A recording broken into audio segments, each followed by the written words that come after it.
Sir, Vijay நேத்தைக்கு மக்கள் சந்திப்பு இதுல ஈரோட்டில் நடந்ததுல திமுக கடுமையா விமர்சிச்சிருக்காரு. அவருடைய ஒவ்வொரு நிகழ்வும் ஒவ்வொரு பேச்சும் திமுக வெறுப்பை மட்டுமே மையமாக கொண்டிருக்கிறது.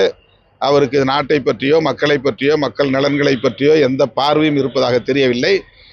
அவர் திமுக வெறுப்பை மட்டுமே பரப்புவதை தன்னுடைய கடமையாக கொண்டு செயல்பட்டு வருகிறார்.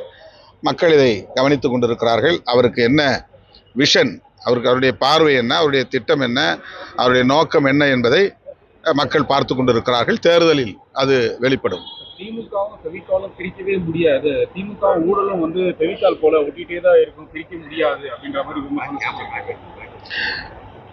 இதுக்கு நான் பதில் சொன்னால் மறுபடியும் நான் திமுகவுக்கு ஆதரவாக பேசுகிறேன் என்றுதான் தோன்றும். திமுக மீது இப்படிப்பட்ட குற்றச்சாட்டுகளை தொடர்ந்து சொல்லியவர்கள்